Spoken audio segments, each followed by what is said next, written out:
How do weaker ocean currents impact food ecosystems for the North Atlantic? Hello friends, Jim here. Well, this is an article I wish to discuss with you. Weaker ocean currents lead to decline in nutrients for North Atlantic ocean life during prehistoric climate change. And we got a picture of some nice forams, I think they are. Researchers at Georgia Institute of Technology have finished investigating how the prehistoric weakening of a major ocean current led to a decline in ocean nutrients and negative impact on North Atlantic ocean life. The results support predictions about how our oceans might react to a changing climate and what that means for ocean life. North Atlantic Ocean, lots of biological activity, mainly due in large part to the Gulf Stream that brings loads of nutrients. Scientists have speculated that the changing climate may lead to a decline of nutrient and thus biological activity in the North Atlantic due to a weakening of the ocean circulation.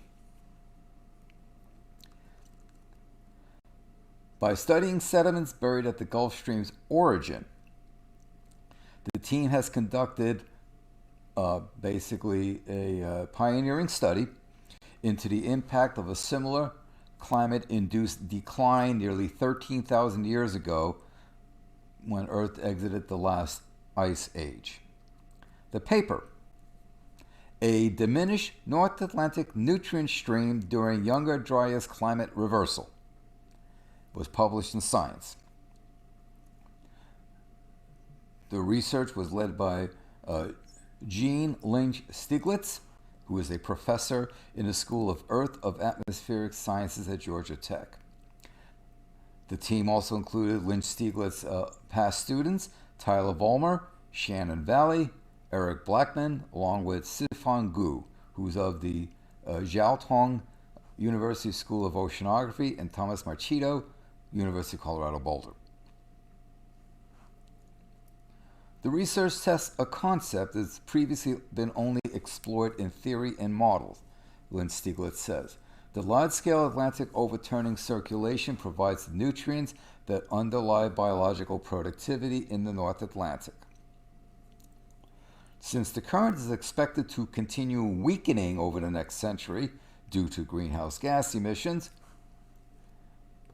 more also the addition of loads of fresh water into the North Atlantic that changes the salinity and the density of the surface layers.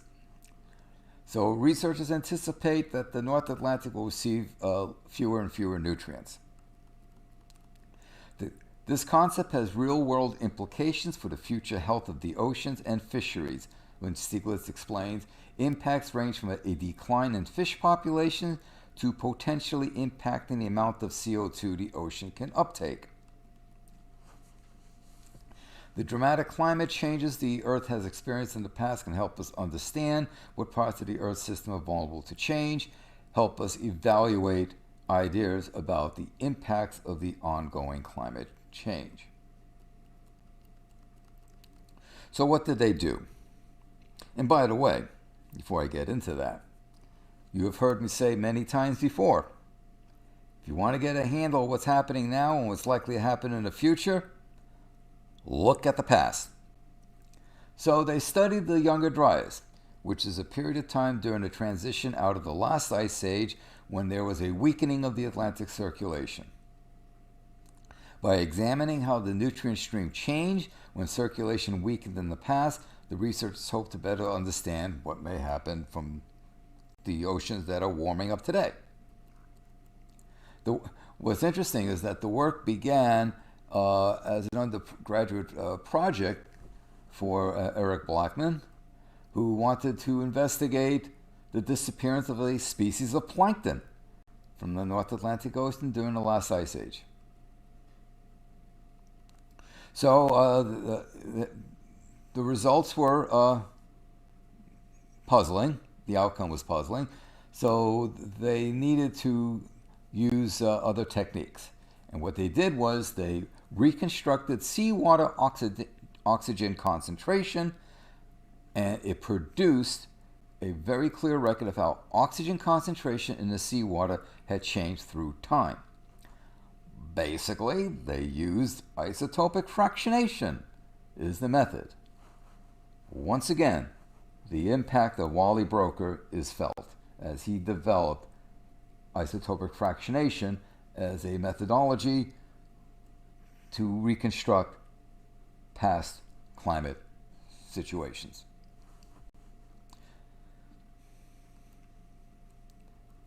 So with this new technique, they looked at layers of sediment in the Florida Straits. Might have been a new technique for the lab, for that specific lab. And so they looked at the sediments in the Florida Straits, which is a narrow passage between the Florida Keys and Cuba, where the Gulf of Mexico and the Atlantic Ocean meet. So they took cores. We take a core, the sediments accumulate in layers. So the deeper you go down in the core, the older the material is. And those accumulating layers of sediments provide a history. So you can take a little slice, take your measurements, take another little slice, and when you're aging these accordingly, and you can reconstruct how things change over time. They looked at specifically how foraminifera change with time. Forams, as us oceanographers like to call them, they live on the ocean floor.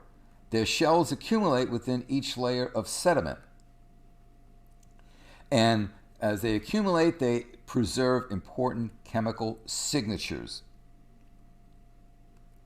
In other words, they recorded the chemistry of the ocean at the time that they lived. The research showed that during the Younger Dryas, as the overturning circulation weakened, nutrients in the Gulf Stream decreased and the amount of oxygen in the Florida Straits increased. The team also found that as the nutrient stream decreased, the amount of biological productivity in the North Atlantic decreased as well. Well, that makes sense. Phytoplankton need nutrients. The study represents an important development of the carbon isotope-based proxy for past oxygen concentrations. The record is very clean, and the magnitude timing of changes in dissolved oxygen are mirrored to an astonishing degree in the phosphate reconstruction. So apparently they looked at phosphate. Oh, phosphate, the phosphate ion is PO4. So what they're really looking at is they're looking at the oxygen 18, oxygen 16 ratios and how that changes. That's what they're looking at in here.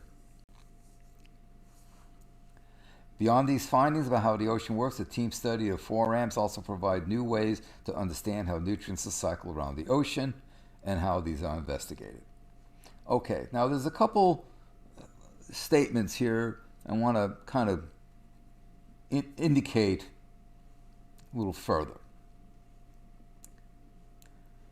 The amount of oxygen in the Florida Straits increased. That's very interesting, because what that is saying is that if the oxygen levels are increasing, that there are less heterotrophs respiring, utilizing the available oxygen. Because, of course, oxygen is produced by the phytoplankton. So this would almost seem to say, well, maybe that indicates productivity is increasing. Well, not so fast. Because if the nutrients are declining, then the productivity will decline, which means there's less energy for the higher trophic levels. So even though it appears the oxygen is increasing, you have a decrease in the number of producers, and the heterotrophs die off so that the relative amount of oxygen is increased, is not being respired. So that's one point there.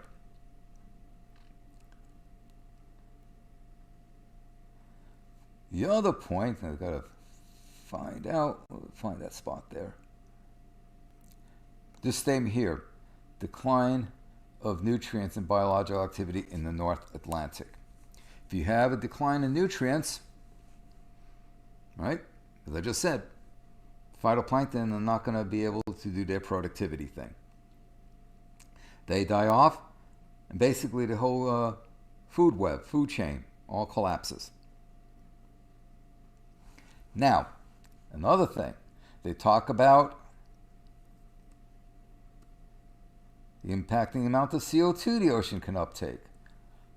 Well, as you all know by now, as you increase water temperature, gas solubility decreases. So what is going on here? How does this information apply to the current situation? Well, a year ago, last May, the paper that I was a co-author on was published, and in the paper we examined the factors, environmental factors behind mass extinction events. I wrote a lengthy section discussing the factors impacting or resulting in mass extinction events in the oceans. I identified the following major factors. 1, increasing ocean temperatures. Okay. Increasing ocean temperature leads to 2, increasing stratification. With increasing stratification, nutrients get used up.